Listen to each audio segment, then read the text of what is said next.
tunaponyenyekesha na dhamiri zetu, tuinuliwe daima na rehema wake Bwana wetu Yesu Kristo, anayeishi na kutawala katika umoja wa Mtakatifu Mungu milele na milele.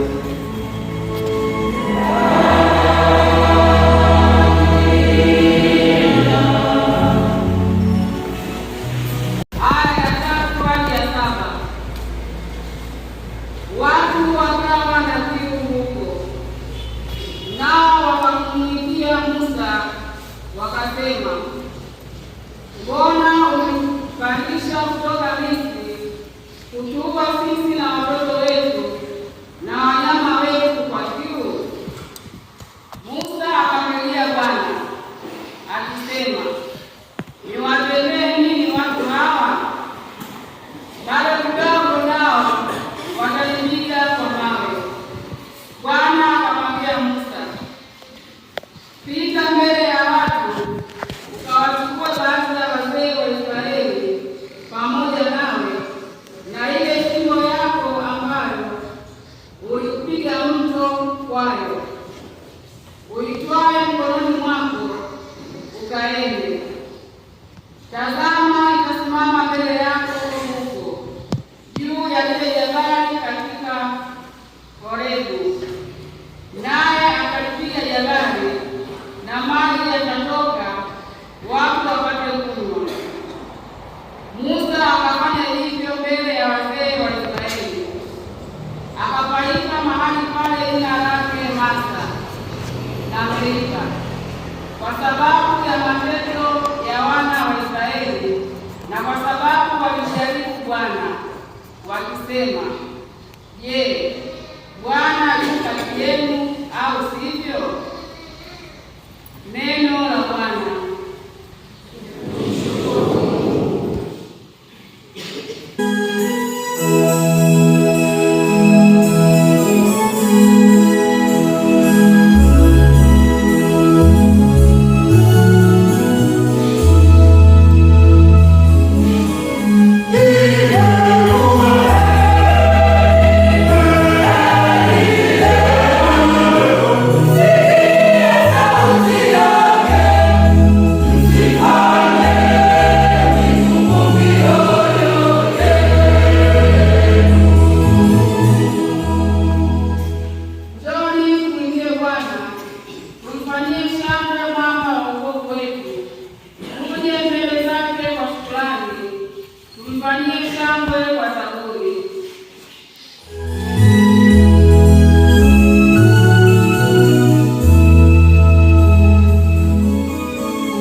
itokayo kwa imani, na tuwe na amani kwa Mungu kwa njia ya Bwana wetu Yesu Kristo, ambaye kwa yeye tumepata kwa njia ya imani kuifikia neema hii ambayo tunasimama ndani yake na kufurahia katika tumaini la utukufu wa Mungu.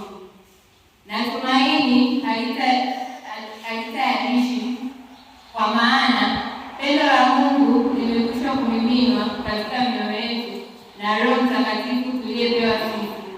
Kwa maana hapo alikufa kwa ajili ya waovu, kwa kuwa ni shida mtu kufa kwa ajili ya mtu mwenye haki, lakini yawezekana mtu kuthubutu kufa kwa ajili ya mtu aliye mwema. Bali Mungu aonyesha pendo lake yeye mwenyewe kwetu sisi, kwa kuwa Kristo alikufa kwa ajili yetu tulipokuwa tungali wenye dhambi. Neno la Bwana.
Yesu akajibu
yatakaompa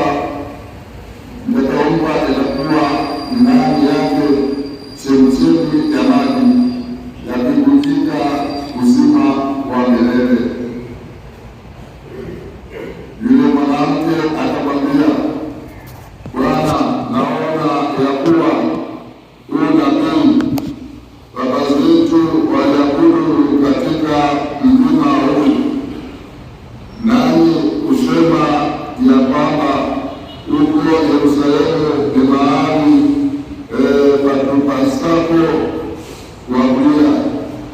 Yesu akamwambia, Mama, unisadiki, saa itakuja ambapo hamtamwabudu Baba katika mlima huu wala kule Yerusalemu.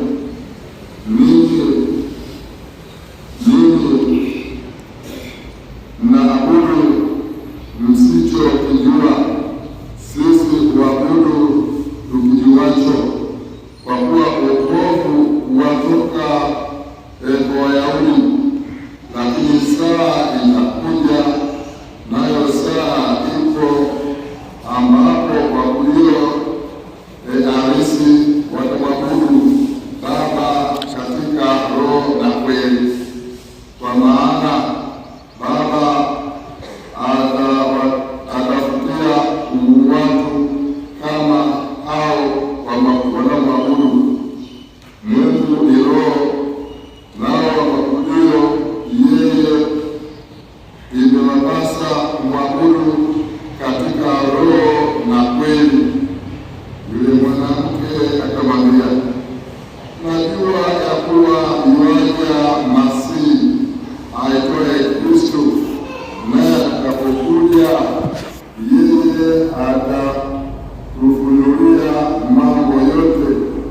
Yesu akamwambia, mimi ninayesema nawe ndiye. Na katika mji huo Wasamaria wengi walimwamini kwa sababu ya neno la yule mwanamke aliyeshuhudia kwamba alimwambia mambo yote aliyoyatenda. Basi wale Wasamaria wakamwendea wakimsihi akae kwao, naye akakaa huko siku mbili. Watu wengi zaidi wakamwamini kwa sababu ya neno lake. Wakamwambia yule mwanamke, sasa tunaamini, wala si kwa sababu ya maneno yako tu, maana sisi tunasikia wenyewe, tena twajua ya kuwa hakika huyu ndiye Mwokozi wa ulimwengu. Neno la Bwana.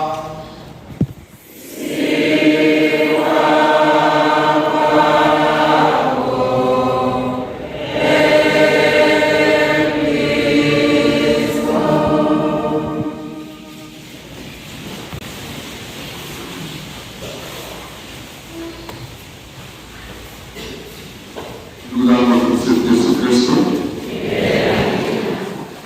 Tumsifu Yesu Kristo.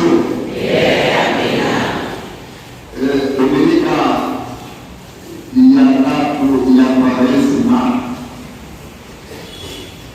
tunaalikwa leo, unaalikwa kusikia sauti ya Mungu, kusikia sauti ya Mungu. Jumapili ya kusikia sauti ya Mungu. Ingekuwa hivi leo, msikie sauti yake, msifanye ugumu hiyo yenu. Katika Jumapili hii tunaaswa tusiwe na hiyo migumu ya kuto kusikiliza sauti ya Bwana, sauti ya Mungu.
usikie sauti ya yule aliyekuumba,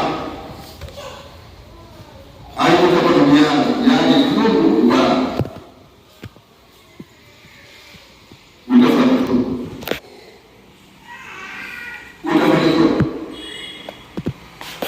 Ni wazi tuna changamoto nyingi za maisha, matatizo, taabu nyingi. Leo tunatoa jibu, leo tunatoa jibu na matatizo yetu ya kutatua. Tusikilize sauti ya Mungu, sauti ya Bwana inayotumia kila wakati. Ifanye hivyo kufanikiwa. Ushahidi wake ushahidi ndio katika somo la kwanza. Katika somo la kwanza kwa Musa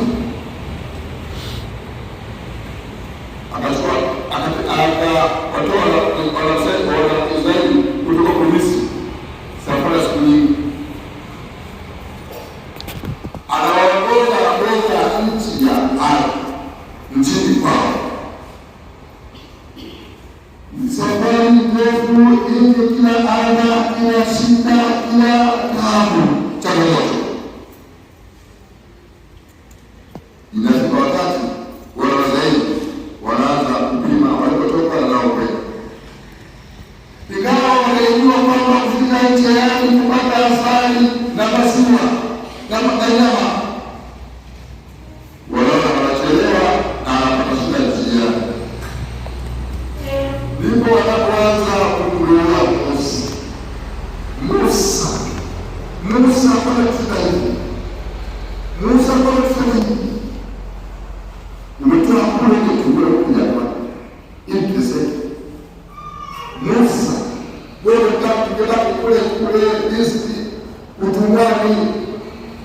Tukala nyama, na supu, ina matango. Kuliko kuoga bahari. Angalia sasa, lakini hakuna maji. Musa, kwa nini unatufanya hivi? Kwa nini Musa unatutesa? Kwa nini unatudanganya?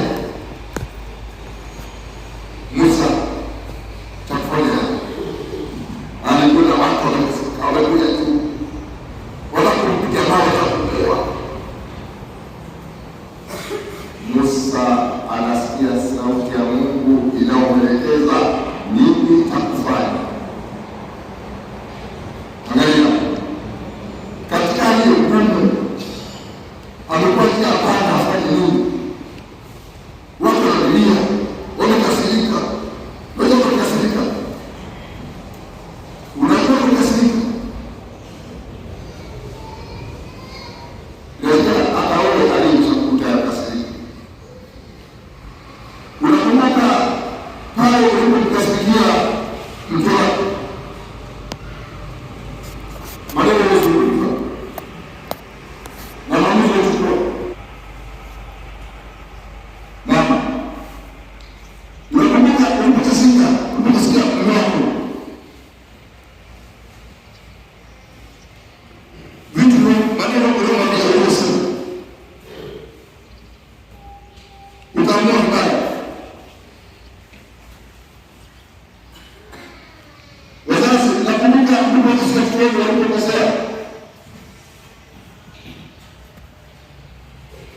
Kuna mazingira, kuna wakati, kuna muda tunapopatwa na hasira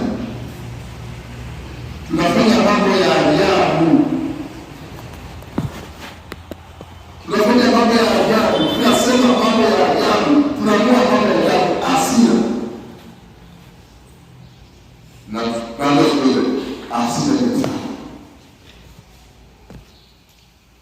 hasira ni sana. Wengi wamepoteza heshima zao na hata haki zao kwa ajili ya hasira.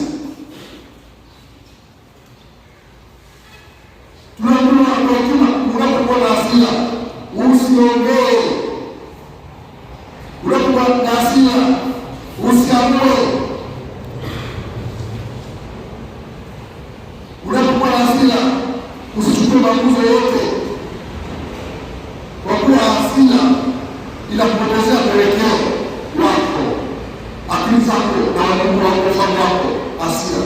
Hasira ni mbaya. Wewe umepata hasira, umepata hasara kwa hasira, na hata wengine wamepoteza kazi kwa ajili ya hasira. Wengine wameharibu familia zao kwa ajili ya hasira. Wengine wameharibu hata ndoa zao kwa ajili ya hasira. Hasira ni mbaya. Hasira kwa uwezo wa kufikiri kidogo, lakini ndio hasira baadaye itakuwa maisha yetu. Wewe kumbuka matokeo ya hasira yako yako. Kumbuka matokeo ya hasira. Tunaharibu maisha yetu kwa ajili ya hasira. Tunaharibu mahusiano yetu na watu kwa ajili ya hasira. Leo tunaona wakati wa hasira, msikilize Mungu. Msikilize Mungu, unapaswa msikilize Mungu sababu yote. Usiwe chochote. Sikilize Mungu anataka. Kwa wengine wakati wa hasira, tukaribishe Mungu kwa kuasa, kwa Mungu. Mwache Mungu. Omba Mungu akupe jibu la kusema wakati wa hasira. Kwa ajili ya hasira, kuna watu ambao hawaongei. Kwa ajili ya hasira, maamuzi yanayochukua kwa hasira ni mabaya. Mpaka leo athari zake kubwa, watu hawaongei. Uliongea vibaya, ulitoa majibu mabaya, ulichukua maamuzi mabaya. Sasa watu wanateseka.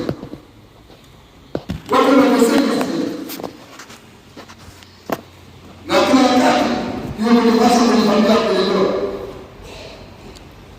Baba anakumbusha, unakumbuka kufanya hivi. Unakuwa unafanya hivi. Anakuuliza zaidi. Kwa nini asi?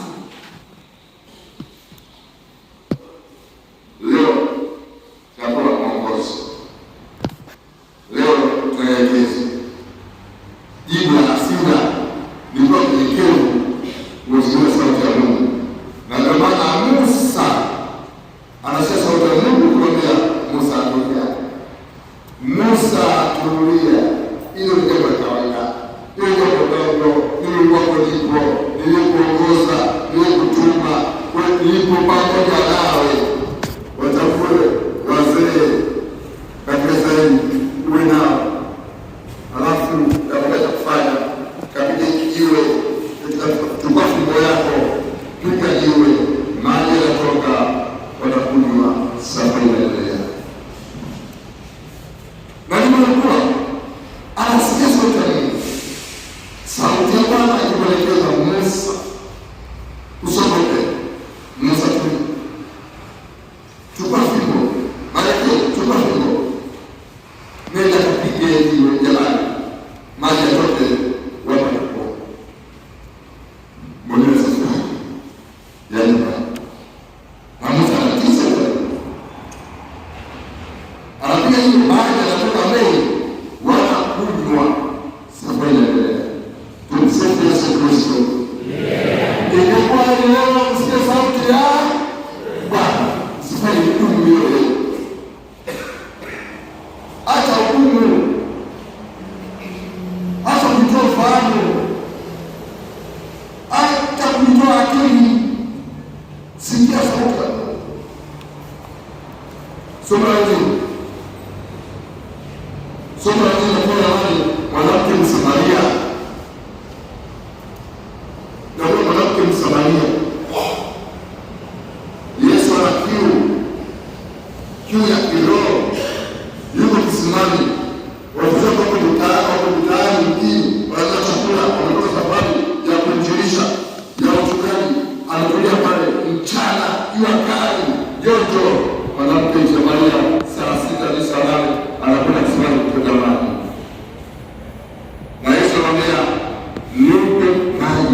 wewe unataka nyumbani wapi na wapi wewe unarudi ni Samaria, si uchokozi huo, si utafutana huko. Anajibu Yesu, nipe maji ninywe. Mimi nawe wapi na wapi? Tuna mchana huu, nipe maji ninywe. Ungekuwa unajua karama ya Mungu ni nani anayekuambia nipe maji ninywe? Wewe ungetamani yeye akupe maji. Maana tunashangaa tusikie ulipe maji. Chombo kingine cha kutumia maji hauna. Hapo ulipe maji, ulipe maji awali, ndio uzima maji gani? Yesu anazidi kumpa neno, kumwelekeza, kumfundisha. Mwisho kabisa wanaongea habari ya imani. Habari ya familia. Huyu mwanamke anashangaa. Yesu alikuwa ni kama anaona ameacha na watu wengi. Mwambie wewe mwanaume, hata ulikuwa na imani sio hapo. Mungu anasema maana ukweli kabisa. Wewe unaona wanne nayo watano wewe sio hapo. Sasa wewe ni nabii. Wewe ni nabii. Ndio hata wewe mwanadamu alikuwa sio hapo. Kristo. Mungu anajua, Yesu anajua mwanadamu alikuwa sio hapo. Mungu anajua mwanaume, mwanamke alikuwa sio hapo. Mungu anajua, Yesu anajua. Kwa Mungu yote yako wazi. Kwa Mungu yako wazi. Unaweza kumtakia utafuta wengine, lakini Mungu hawezi kumficha. Akatambua na kujua, atawaambia mwanamke Msamaria. Huyo mwanamke alikuwa sio hapo. Anasema ni kweli. Umepata kujua wewe mambo yangu. Wewe ni nabii. Unaona, baada ya kusikiliza sauti ya Yesu, mwanamke anagundua yeye Yesu ni nabii. Faida ya usikivu, faida ya unyenyekevu. Mara nyingi wanyenyekevu wanafanikiwa. Mara nyingi wanyenyekevu wanapiga hatua. Amekuwa mwenyekevu, amesikia. Na kwa mwenyekevu, Mungu Yesu anafunulia, akamwongoza, akamsaidia kujitambua. Kiasi kwamba akaanza kupatia kwa ndugu wake, aisee, tokea mkue balaa. Anajua zangu zote. Sio kuna na watu wengine hata kuambia nini, kuna mtu wa ajabu. Ameambia matendo yangu yote, sifa zangu zote, hata yasimini kwa ndio. Tunaambiwa Wasamaria wengi walimwamini Yesu. Wasamaria walimwamini Yesu kupitia huyu mwanamke huyu. Utaambia pia Yesu alikuwa kisimani. Wanakuja kwa Mungu alikuja wanafunzi wake. Wanampraise Mungu wanaongea. Anataka hata mtume alikuwa Yesu Kristo. Hata kwa Yesu walimtupia Yesu. Walisaidiana. Huyu mtu vipi? Mchana huu ndio yote hii. Yesu vipi? Akasema sema kutukulia. Mambo ya kufanya imani yanaeleza zamani sio leo. Mambo ya imani watu kufanya imani mpaka Yesu kwa Mungu. Tena mafunzo yake. Ndio watu wengine sema habari njema injili ya Bwana faraja. Hata watu kuta kama hawa unasema hata Yesu alikuta.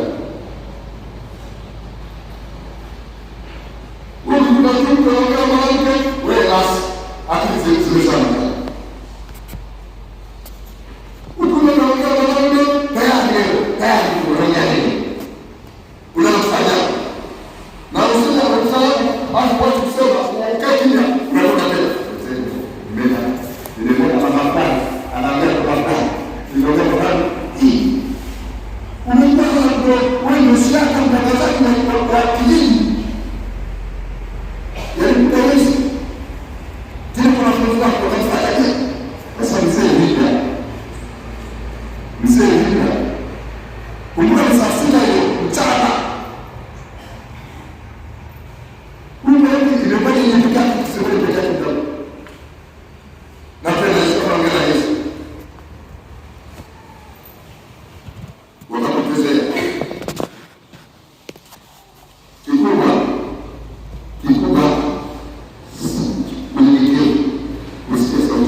kuinjilisha, kufanya utume kwa Wasamaria ambao watangamani na Wayahudi. Ilikuwa ngumu sana Wasamaria kumwamini Yesu na kupitia mwanamke huyu na tabia yake hii, kwa usikivu wake amemsaidia Yesu kupenda. Tumsifu Yesu Kristo. Ingekuwa hili leo, msikie sauti, msifanye migumu. Acha kuwa gumu, acha kujitoa ufahamu uelewa. Kuwa msikivu kwa wazazi, kuwa msikivu kwa wakubwa wako, kuwa msikivu kwa viongozi wako, kuwa msikivu kwa rafiki wako wema. Ndio sisi mafanikio, msikivu. Dhambi ni kufunga, kusanya na kutoa sadaka. Dhambi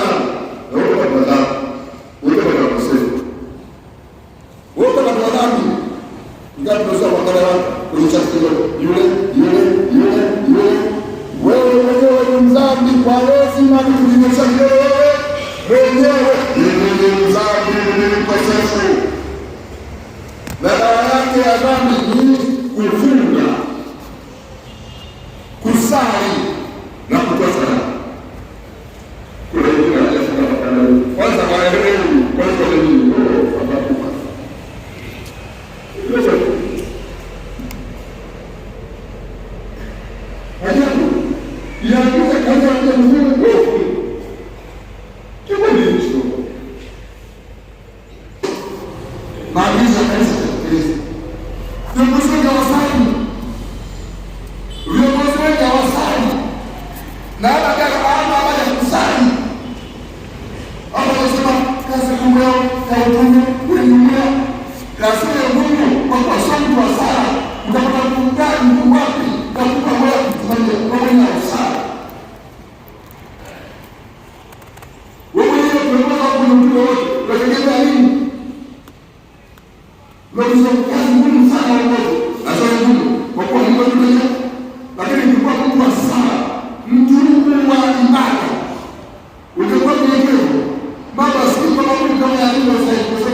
kusali na kutoa sadaka. Sadaka kutoi, sadaka kutoi. Hata wengine kasa hautoshi, hakutoi sadaka, hakutoi sadaka. Sasa kuna mambo ya ujenzi, mitambo ya ujenzi kutoi. Na kuna mambo ya kama Mungu sio wasikivu, sio waelewa, sio kikivu. Wale Biblia inasema anataka kuongoza kuu. Wale Biblia inasema kusoma kwa kuu. Ndio kanisa hili baba ndio mungu. Kwa siku moja tu au kwa moja tu, lakini dunia nzima sio viongozi wao watano, viongozi wao watano,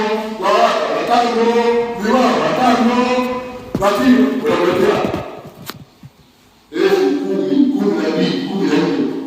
Unajua kunaweza kuingiza. Ndio maana habari za watu wengi sana ndani kuna nguvu na kwa kupitia usije hapo na kuna usije kwa sasa ni kwa sababu anapokuwa sasa hivi zikunia kwa zimeshuka. Kwa sababu nitoe mtu wewe bila kutoa leo utakubarikiwa kwa mtu ambaye hakuna shaki. Sasa dawa ni kufunga, kusali na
kama mfikirie kama sisi ndio kwa dunia inaona thamani ya mwanamke, inaona basi ile siku maalum, juma maalum na mwanamke. Kwa hiyo kwenye mwanamke tunaona tu futu za wanawake duniani Tanzania kwenye makanisa haisemi. Yaani kelele kama bado kweli. Hadi kwa angalia kule kwa watu wengine. Wanapofunga wiki hii taasisi mbalimbali, makanisa mbalimbali, wanapofurahia kwa wanapodai.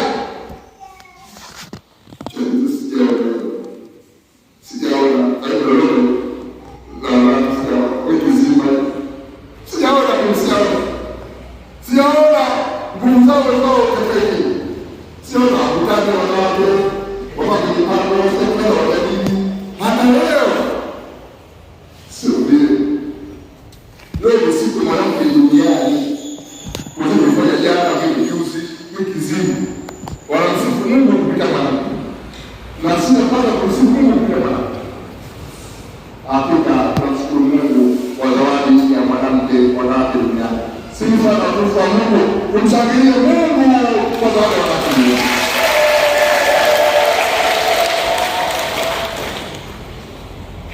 Wamama wanawake, tunawashukuru sana. Kama wewe ni kipofu au wewe unaweza kusaidia mwanamke, basi ni ajabu sana. Mwanamke ni muhimu. Mwanamke ni muhimu duniani. Mwanamke ni muhimu katika kanisa. Mwanamke ni muhimu katika dunia.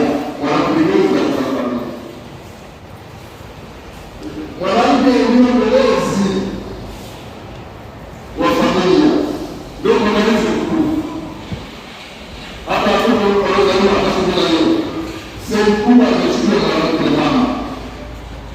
Kuanzia tumboni, mtoto mpaka mtu mzima. Na kusema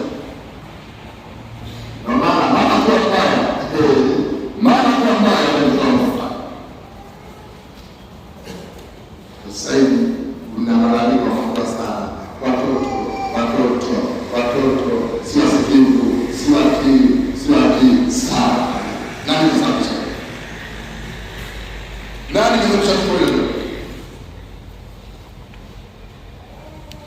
Baba au mama?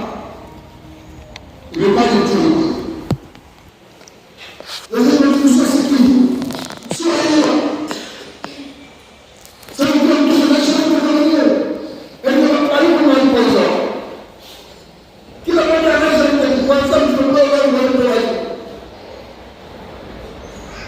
Jana nilikuwa nafunza kama mafundisho kwa Yesu, nilikuwa nafunza jana. Ukiomba hata moja ukiomba huko unainuka. Sasa mwalimu ana shida nyingi. Ukusudi kweli. Ndio hapo tunaposimama unaona masaki. Dakika moja tu umekamata. Ndio ile kitu kidogo ndio kidogo. Anakudogo. Lakini sio malezi magumu. Lakini kwa nini kwa nini? Sio siku kwa nini? Wakiuliza watoto tabia njema, tabia nzuri, ni familia ni mama. Ni mama. Mama ni shule. Mama ni kiongozi. Mama ni mwalimu. Mama ni mlezi, mama ni kila kitu. Ilikuwa kwa kiongozi.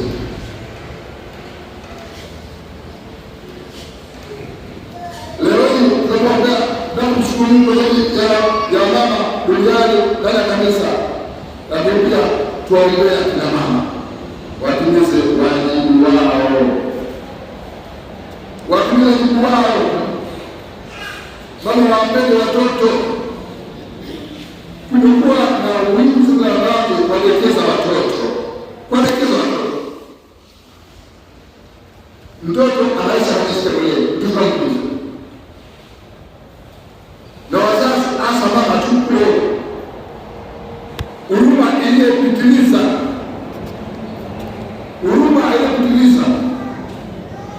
wamama sikili sana. Tunawaomba wamama msemi kanisa la Mungu, taifa la Mungu, wakuliza kidogo kulea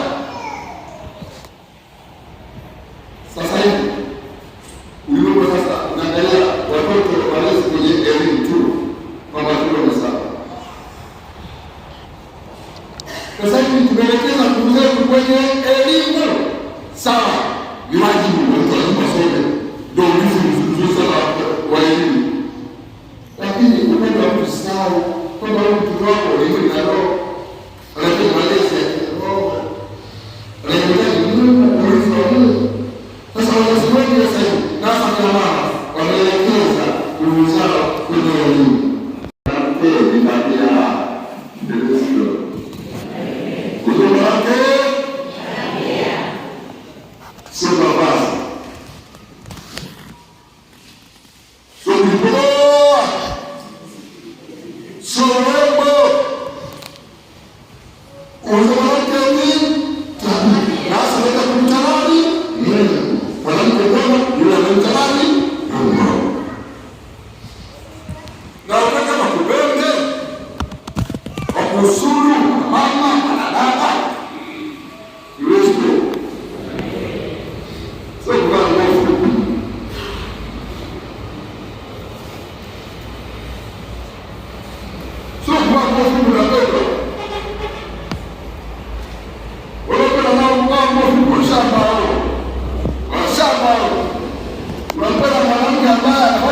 Anajitambua, anajielewa, anajihifadhi, anajidhamu Yesu.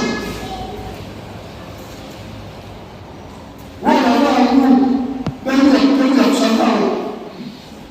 Jambo linalokuja kwa kuangalia.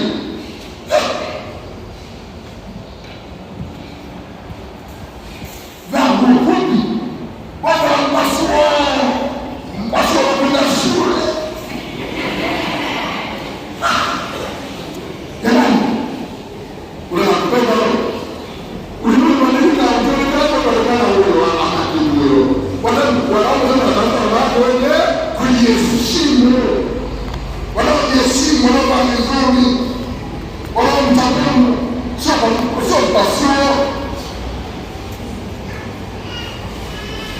Kama kufanya matilia nusu.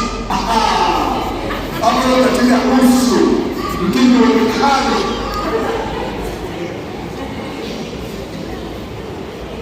Ndio ndio kule.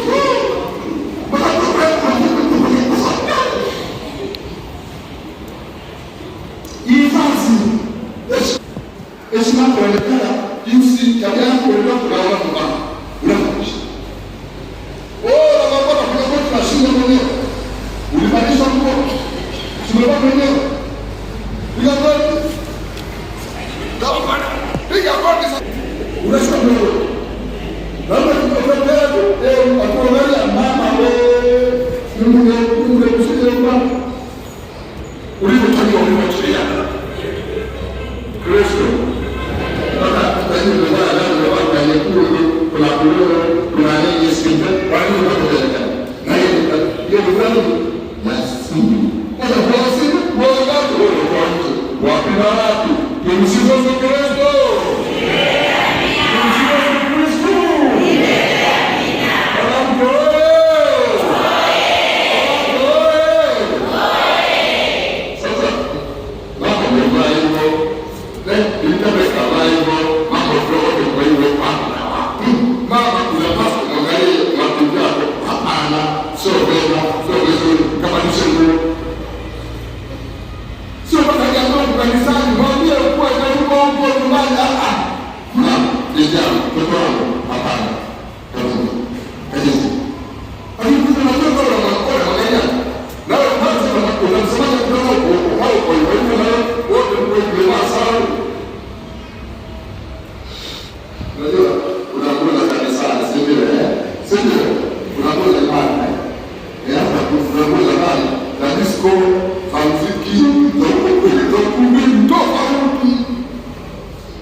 Lakini yote haya hautafanikiwa kupata kama haumchi Mungu, haujui Mungu, haujitambui, haujielewi. Mwanamke jitambue, mama jitambue, mwanadada jitambue. Tumsifu Kristo. Tumsifu Kristo. kuwa sikivu kwa Mungu, pia kuwa sikivu kwa waume zetu. Unasikivu kwa Mungu, kwa watu pia na kwa viongozi. Kuna wengi wanaharibikiwa baada ya kuwa sikivu kwa Mungu, kutokuwa msikivu kwa mume wake, kutokuwa msikivu kwa viongozi wa Mungu. Viongozi wa Mungu. Unaweza kuishi unaharibikiwa, lakini wanasema ikibidi cha kuliani Mungu. Hapo kukuta kwa kosa binadamu, kwa kosefu, tumetenda hivyo bila kujua, bila kufahamu. Sasa tunakumbusha jibu letu. Usimame tukimwomba Mungu wetu. Nasabiki kwa Mungu mmoja.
hasa katika kujitoa katika ujenzi wa kanisa na nyumba ya Bwana.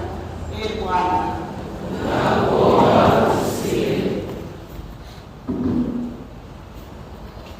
naombea wagonjwa wote walioko majumbani na hospitali. Mungu awaponye na kuwapa afya njema. Pia tunaombea majeruhi wote pumziko la milele. Lawe lenye wape Ee Bwana na mwanga milele waangazie.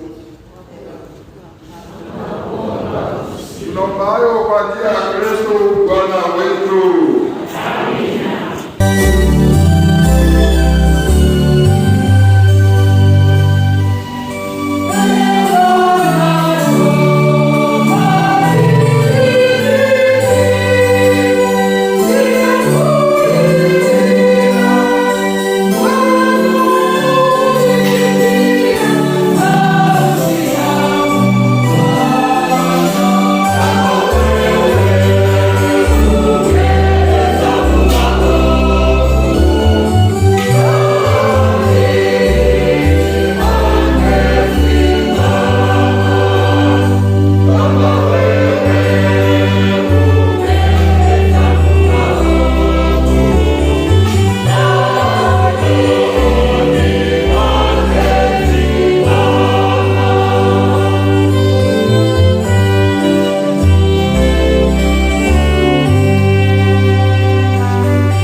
makuai na uzima na zawadi ya maisha. Nakuomba wabariki na wafungie jumuiya ya Hamasi kwa ukarimu upendo wao kwa siku ya leo kuhudumia kanisa kwa njia ya kipaji na matoleo. Pia Baba, nasema asante kwa zawadi ya mama, zawadi ya mwanamke ndani ya taifa, ndani ya kanisa na parokia yetu.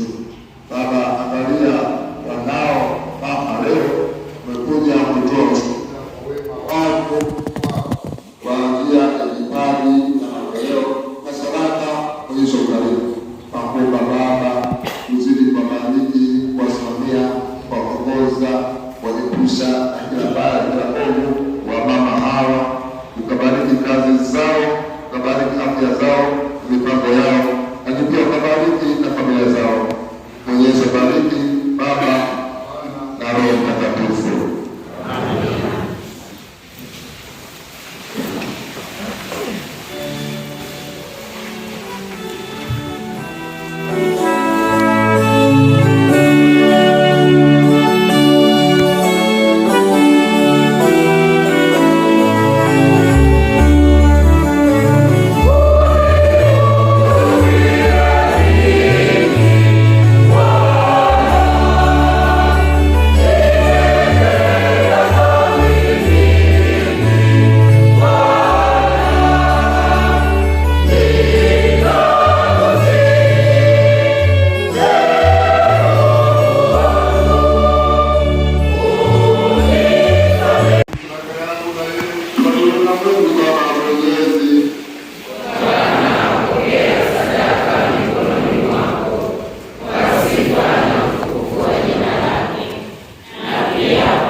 kwa kumkemea kusema kutumia kama kwa marehemu wote waliohudhuria kwa wako kwa kuongeza nuru ya uso wako na kuomba kwa sisi sote ili pamoja na Maria Bikira mwenye mama wa Mungu na Mtakatifu Yosefu na Bikira tuchukue njia ile ya kupenda kupendeza kale tustahili kushiriki kwa mbele na kukuza kwa mwanao Yesu Kristo kwa njia yake pamoja naye na nafsi yake wewe Mungu Baba Mwenyezi katika umoja wa Roho Mtakatifu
kusulubishwa kwa mlango wa mbinguni tungali bado hapa duniani, na kuomba kwa unyenyekevu ili yaliyotoka ndani yetu na sakramenti yatimize kwa matendo kwa njia ya Kristo Bwana wetu.